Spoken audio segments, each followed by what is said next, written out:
Olá pessoal, tudo bem? Meu nome é Marinho, este é o programa Vida de Bicho. Nós vamos trazer alguns assuntos interessantes hoje que já tem relação inclusive com essa mudança de temperatura que aqui na nossa região está sendo meio atípica. Está dando a impressão aí que o friozinho parece que vai chegar mais cedo e com isso acaba trazendo algumas complicações aí no nosso trabalho do dia a dia.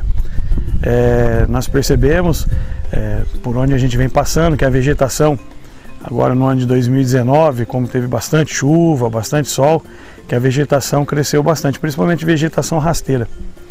E por causa dessa mudança, e segundo alguns especialistas, o frio desse ano vai ser antecipado, provavelmente agora já do meio de abril para frente, provavelmente vai começar a cair a temperatura. A gente já tem percebido que em alguns lugares o capim já tem secado já, né? Inclusive o capim braquiária, que cresceu muito em alguns pontos, inclusive aqui na Apas, o capim praticamente já está todo amarronzado, amarelado, já querendo morrer, né? E isso aí pode trazer incêndio, principalmente o incêndio criminoso, o incêndio provocado, como aconteceu há uns tempos atrás aqui na Apas, que inclusive quase causou um grande dano para nós aqui, uma catástrofe, inclusive, numa área ao lado que nós tivemos, que na ocasião um fogo criminoso, um fogo descontrolado invadiu, apesar de ter acero, apesar de ter as áreas de recuo, as áreas de área raspada que a gente chama, né, para não passar o fogo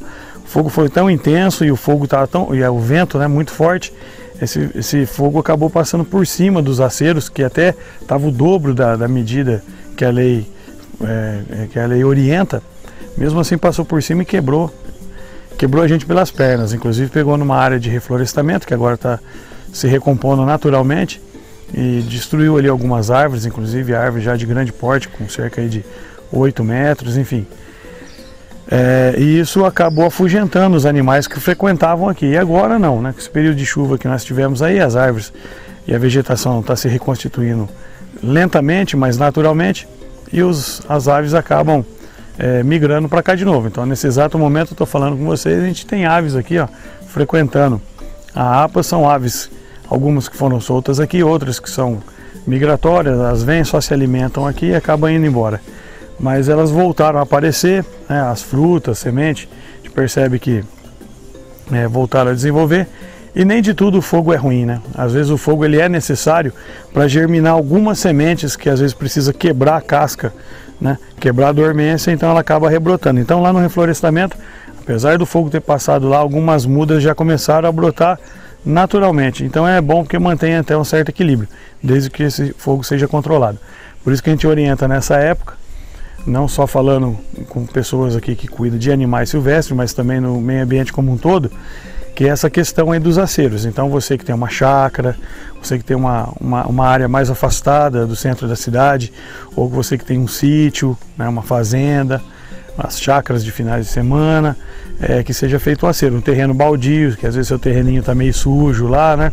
Então esse período agora tem gente maldosa, que passa atacando fogo só para ver mesmo pegar fogo e com aquela crendice de que tem que queimar para acabar com as pragas. Então muitas vezes você tem um terreno baldio, às vezes você não utiliza esse terreno, não está sendo alugado, você tem uma propriedade num outro bairro, o capim lá está muito alto, alguém passa, ataca fogo, porque esse fogo vai acabar com cobra, aranha e escorpião. Só que esquece que essa fumaça vai para a atmosfera, vai provocar doenças respiratórias, vai machucar os animaizinhos que estão ali, às vezes até um animal doméstico, e também vai atrapalhar ali a vida dos vizinhos, e além de tudo que é crime ambiental atear fogo sem necessidade, sem autorização e sem supervisão. E para quem é proprietário rural, então nem se fala, né? Tem uma questão legal, né? As polícias ambientais, a polícia civil e a questão das denúncias, né? Então o pessoal está de olho nisso aí.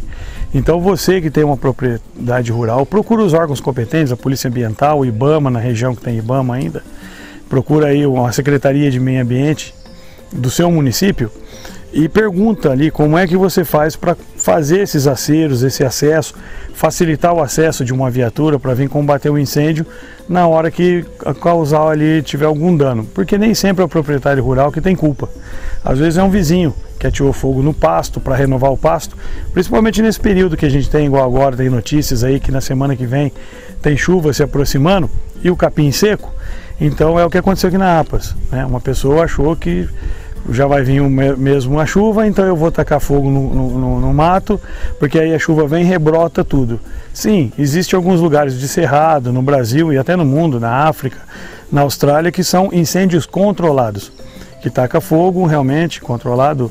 É uma questão não só cultural, mas até biológica, né, que destrói aquela vegetação rasteira e vem uma vegetação nova. Mas isso tem que ter um engenheiro agrônomo, um profissional ligado a essa área para poder acompanhar esse controle, né? Então, se você tem uma propriedade rural, procure os órgãos competentes, vê a questão da legislação, faça, se tiver que fazer esse controle, alguma coisa assim, de queimada, embora aqui no estado de São Paulo é proibido, né? Mas tem que ter os aceros, porque às vezes é teu vizinho que provocou incêndio, ou às vezes alguém estava passando ali na estradinha e jogou uma bituca de cigarro, ou às vezes um caco de vidro que fez uma lente e acabou queimando a vegetação, uma latinha de refrigerante e tudo mais. Inúmeros fatores, um curto-circuito, às vezes da rede elétrica, um raio, provoca o fogo. E depois que o fogo queima, aí vem as autoridades fazer a fiscalização. Se esse fogo chegou às vezes numa reserva legal, com certeza vai dar multa. E aí o primeiro questionamento que as autoridades fazem é com relação ao seu acero. Tinha acero, não tinha acero, tinha um meio de acesso, não tem, tem autorização, não tem, como é que está a documentação junto ao Cadastro Nacional Rural, né, o CAR e tudo mais. Aí o problema acaba sendo maior e o dano maior, e depois tem que fazer, não só a questão de responder o inquérito criminalmente, mas pode virar um processo crime, mas também tem a questão depois da recuperação dessa área, que é muito mais difícil recuperar a área queimada do que às vezes fazer o controle, a prevenção. A gente poderia estar falando isso aí ali pelo mês de maio, né? Comecinho de junho, mas esse ano está sendo atípico.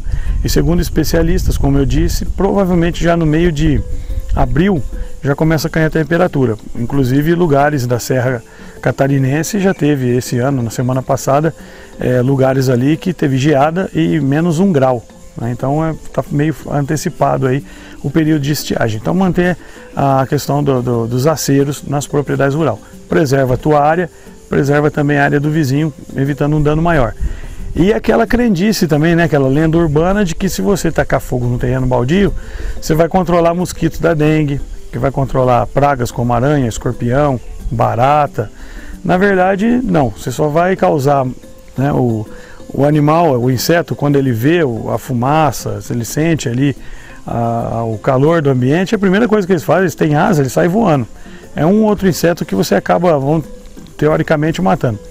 Ou seja, o dano ambiental é muito maior do que o benefício que vai trazer limpando um terreno, um quintal, um terreno baldio com fogo.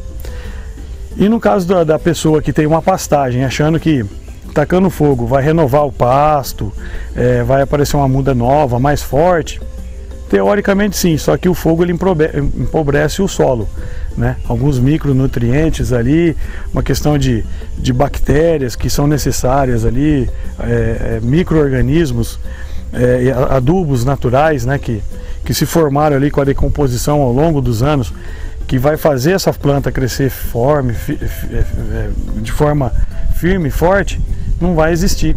Vai empobrecer o solo, vai queimar micronutrientes e depois, se você for tentar plantar alguma coisa ali, vai ter que ficar fazendo correção de solo, e isso custa mais. Não só com o serviço do profissional agrônomo, mas também na correção do solo com a aplicação de alguns insumos para poder recuperar esse solo. Então o ideal é não fazer. Além disso, você tira ali, queima ali humus, matéria orgânica, afugenta animais. Esse animal que antes ficava, e esse inseto que ficava ali no mato, quando você retira o meio natural, ele migra para a residência, ele ocupa as casas, o forro da casa, por baixo da casa. Tem animais que vivem naquele ambiente durante um período, que nesse período que depois desse período que for queimado, eles vão ficar desalojados, né? Eles vão migrar para a cidade, vai migrar para a sede, na chácara, no sítio, na fazenda, e é onde vai haver os conflitos. É animal que às vezes é atacado por gato, por cachorro, o predador passa a ter prioridade ali na questão da caça, então pelos menores estarem desprotegidos, eles vão ser presas fáceis dos maiores. E geralmente quando você extermina você acaba, por exemplo, com uma espécie, seja ela animal ou vegetal, geralmente uma daninha é que vai ocupar o lugar. Então, de repente, você tem um capim de boa qualidade, misturado, por exemplo, com a braquiária. Quando queimar, vai queimar os dois. Quem vai sair primeiro? Ou geralmente quem é aquele que é daninho, aquele que é maior, aquele que se sobressai, no caso a braquiária. Então você perde outros capins aí que são interessantes para a nutrição dos animais no pasto, né? Como cavalo, como gado, carneiro, enfim. E dos animais é a mesma coisa.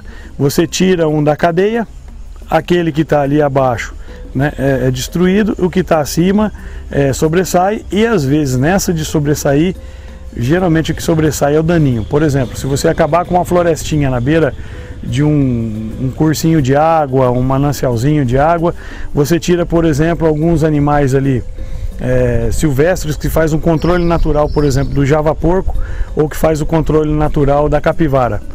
Eles vão se afugentar dali, vão procurar outros lugares que não foram queimados, e vai sobressair o quê? O aumento do javaporco e da capivara. Consequentemente, carrapato estrela, e para o ser humano, febre maculosa, leptospirose, leishmaniose, erliquiose, que é a doença do carrapato vindo para a cidade, e doenças que são controláveis, mas quando você altera o meio ambiente, onde elas estão paradas, controladas, vivendo só ali, elas acabam migrando para os centros e com certeza as vítimas vão ser os animais mais fracos e, no caso também, quem vai sofrer no final de tudo isso aí é o ser humano. É isso aí, pessoal. Esse daí foi o programa de hoje. Nós começamos com esse assunto que eu acho que foi bem interessante, porque é um problema que está acontecendo aí no dia a dia. Esse ano, como eu já disse, esse problema está sendo antecipado. Não só a questão da queimada e desse friozinho, vamos dizer assim, precoce, né? Nossa região é quente, então qualquer ventinho para a gente já é frio e as plantas sentem também, né? Então a gente percebe que esse ano não só está vindo precocemente esse período de estiagem para nós aqui, mas também uma outra questão aí que aconteceu nesses últimos meses, que a gente ficou até meio espantado, foi com a quantidade de filhotes que apareceram, em especial filhotes de gambá e filhotes de maritaca, muita maritaca, bastante mesmo. A maracanã, cada região ela tem um nome, mas aqui na nossa região ela é conhecida como maritaca. Essas que entram no forro das casas, que faz ninho ali, come o fio da casa, destrói o madeiramento, enfim. Tivemos um número bem expressivo desses animais. E segundo a nossa estimativa, uma vez que 2019 não teve tantas apreensões de papagaio, e pelo aparecimento desses filhotes de maritaca nesses últimos dias aí, que recebemos em torno de 100 a 120 filhotes num período de 5 meses, então esse aumento desse tipo de nascimento, desse tipo de ave, bem provável também que nós teremos um aumento, que é muito bom, do nascimento de filhotes de papagaio. Provavelmente esse ano também a gente conta aí já que eles vão antecipar, porque coincide a postura dos ovos com o final do inverno. Então, se o inverno vai ser antecipado, então consequentemente a primavera também chega, né? A temperatura chega mais cedo. Chegando mais cedo, eles também já vão se adaptando e vão começando a se reproduzir. E aí começa aquele problema que é a questão do tráfico de animais. Hoje, nessa data de hoje, nós estamos gravando esse programa, acabamos de receber aqui a Polícia Ambiental de Presidente Prudente já trazendo 9 papagaios apreendidos. 9 papagaios que foram adquiridos de forma ilegal, que foi uma pessoa que foi lá no mato, tirou e negociou, que a gente também chama de traficante de animais. Negociou e foi ficando na casa da pessoa sem autorização, e no final, por algum motivo ou outro, denúncia, a Polícia Ambiental foi lá e executou e acabou tirando do convívio dessas pessoas, e agora eles passam por um tratamento que pode levar de 6 meses, às vezes até 2 anos, fazer o pareamento, né? Que seria o mesmo que acasalar, mas é fazer o pareamento, fazer os pares e aí devolver eles para a natureza. Então agora começa aquele processo mais doloroso para o animal, que é aquela questão, não a saudade dos ex-donos, nada disso. É aquela questão do treinamento, do aprender a voar, do aprender a procurar comida para poder voltar para a natureza. E só há uma forma disso não acontecer, é não adquirindo esses animais de forma irregular. Por isso que a APA sempre bate na questão de que somos contra o comércio de animais, tanto legalizado quanto não legalizado. O animal nasceu para viver em vida livre, né? O papagaio tem asas, as aves têm asas, que é para poder voar. Numa gaiola ela não vai ter essa oportunidade. Então essa é a nossa diretriz e é para isso que a gente luta, para de uma forma sadia tirar da cabeça das pessoas a questão do comércio de aves, principalmente a questão aí dos papagaios. Por isso que nós temos aquele nosso velho lema, né? Que para um papagaio te dar o pé, outros 50 deram a vida. Se você tem um papagainho, um outro animal, uma tartaruga, você não quer mais esse animal, porque viu que é mais importante ele voltar para a natureza, você viu que ele está ali triste, solitário, às vezes arrancando pena, se mutilando, já está atacando o pessoal em casa, e isso aí tem um motivo. Ele quer voltar para a natureza, ele quer viver com os iguais a ele, né? Eles têm a necessidade de viver com outros da mesma espécie. Se você não quiser mais, não tem problema. Existe uma anistia chamada entrega voluntária, que você pode procurar a Polícia Ambiental da sua região. Aqui no caso da cidade de Assis, é a Polícia Ambiental ali do lado do CIVAP, do lado da CETESB, na entrada do estacionamento da FICAR. Você chega lá e fala assim, olha, eu não quero mais esse bichinho aqui, ou se você encontrar um animalzinho ferido, caído na rua, leva até lá. Eles fazem a recepção, não dá multa, não gera inquérito, nada. Você entrega, eles fazem a entrada, fazem uma documentação, imediatamente eles já trazem até a APAS e a gente já começa a fazer esse trabalho de conservação de espécies em cativeiro com o objetivo primário de fazer a soltura na natureza. E na impossibilidade, se vê que não tem condições dele voltar, então eles ficam aqui vivendo com os da mesma espécie e a gente vai tentando fazer os trabalhos de conservação de espécie para amanhã ou depois, se precisar reproduzir em cativeiro, encaminhar para algum centro de proteção, um santuário, a gente faz a destinação da forma mais correta. Então faça a entrega voluntária e com certeza o animal vai estar bem assistido. Se você tiver alguma dúvida com relação à gestão de fauna, entre em contato conosco nesses telefones, fala com o Marinho, né, comigo ou com a Natália, e a gente vai te orientar da melhor forma possível como você pode se proceder na questão da entrega, da destinação, às vezes até uma orientação de algum animal, às vezes, que está dando problema aí na região. E vocês sentiram a falta dela, né? Mas no próximo programa ela vai estar aí. A Ana Beatriz, com o quadro dela, Vida de Bichinho, ela vai estar trazendo uns assuntos bem legais. O pessoal tem cobrado, sentiu a saudade dela, mas ela está com a gente aí. E ela vai vir bombando nos próximos episódios. Tá querendo tomar o meu lugar, na verdade, né? Aí deixa ela, vai estar chegando a hora de eu aposentar. Então eu conto com vocês até o próximo programa, beleza? Até mais!